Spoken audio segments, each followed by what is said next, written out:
જામનગરના કાલાવડ તાલુકાના રણુજા ધામે વોડીસાંગ ગામે ત્રિદિવસીય લોકમેળાનો અગ્રણીઓના હસ્તે પ્રારંભ કરાયો છે। જામનગર જિલ્લાના કાલાવડ તાલુકાના વોડીસાંગ રણુજા ખાતે આવેલા રામદેવ પીરના સાનિધ્યમાં યોજાતા ત્રિદિવસીય લોકમેળાનો ખુલ્લો મુકતા જામનગર જિલ્લાના સાંસદ પૂનમબેન માડમ, કાલાવડ તાલુકાના ધારાસભ્ય મેઘજીભાઈ ચાવડા, આ તકે જિલ્લા ભાજપ પ્રમુખ ડોક્ટર ફીનુભાઈ ભંડેરી, જિલ્લા ભાજપ મહામંત્રી અભિષેકભાઈ પટવા, તાલુકા ભાજપ પ્રમુખ સંજયભાઈ ડાંગરિયા, શહેર ભાજપ પ્રમુખ નીરવ ભટ્ટ સહિતના આગેવાનોની ઉપસ્થિતિમાં મેળાનું ઉદ્ઘાટન કરવામાં આવ્યું હતું। આ ત્રિદિવસીય લોકમેળો ભાદરવા સુદ નોમ અને દશમ અને 11ના 3 દિવસ સુધી મેળો યોજવામાં આવ્યો છે। ધાર્મિક લોકમેળામાં રાત્રિ દરમિયાન ભજન, ભોજન, રાસ મંડળ તેમજ લોક ડાયરા, કીર્તન, રામા મંડળ સહિતના કાર્યક્રમો રાત્રિ દરમિયાન યોજવામાં આવે છે। લોક ડાયરામાં લાખો લોકો ઉમટી પડી મેળાની મોજ માણે છે। તંત્ર દ્વારા મેળા દરમિયાન સઘન સુરક્ષા પોલીસ બંદોબસ્ત સાથે ફાયર આરોગ્ય તંત્ર ખડે પગે રહી તેવી સેવા આપી છે। જે સિંહ ગુજરાતી સાથે હર્ષલ કંદડિયા, જામનગર। દર વર્ષની જેમ રણુજા ખાતે ભાદરવા મહિનાની નોમના પાવન પર્વે 3 દિવસનો ખૂબ જ સરસ મેળો અહીંયા રણુજા ખાતે એનું આયોજન કરવામાં આવે છે અને આ મેળાની એક અલગ જ વિશેષતા છે।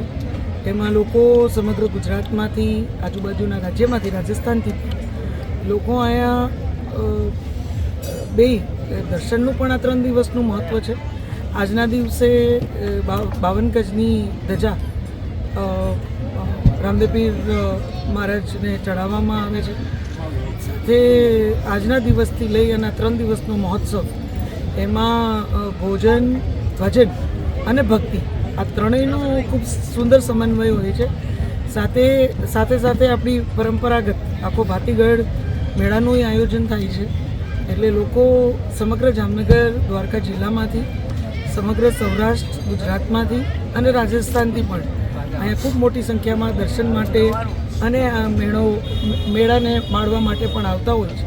જોકે મેળાને હજી અમુક રાઇડ્સની પરમિશન હજી નથી મળી, પણ સાંજ સુધીમાં અમને આશા છે કે SOP મુજબનું બધું હવે પૂર્ણ કાર્ય થઈ ગયું છે। એટલે એક વખત બધી રાઇડ્સ પણ કાર્યરત થાય એટલે લોકો આ મેળાને વધુ માણી શકશે। ખૂબ મોટી સંખ્યામાં અત્યારથી લોકો રાહ જોવે છે કે ક્યારે મેળો ચાલુ થાય। નાના બાળકો પણ અહીં ખૂબ ઉત્સાહથી એ મેળામાં ભાગરૂપ છે અને અહીંયા અમે બધાય મેળામાં ફરતા એક વાત યાદ કરતા હતા। દરેક વ્યક્તિ જે મેળામાં આવે છે પોતાની કોઈને કોઈ યાદો મેળા સાથેની જોડાયેલી હોય છે। એટલે મેળો એક આપણી સાંસ્કૃતિક ધરોહરની દૃષ્ટિથી, આપણી પરંપરાની દૃષ્ટિથી, આપણા જીવનનું એક અમૂલ્ય સંભાળવાની દૃષ્ટિથી પણ મને લાગે છે કે દરેક ઉંમરના વ્યક્તિને મેળાનું કોઈને કોઈ સંભાળનું હંમેશા હોય છે। એટલે મેળાનો એક અનુભવ પણ અલગ હોય છે, જે આખી જિંદગી આપણે ક્યાંક વાગોળતા હોય છે ત્યારે ખૂબ મોટી સંખ્યામાં યુવા, દીકરાઓ, દીકરીઓ, બાળકો અહીં ઉપસ્થિત છે અને ખૂબ સુંદર આયોજન પણ આખા મેળાનું કર્યું છે।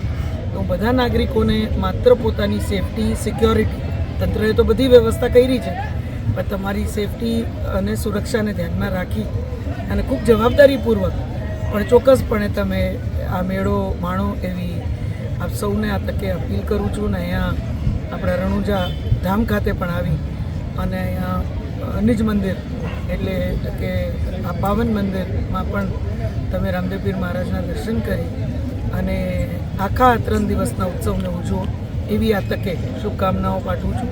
જય રામદેવ।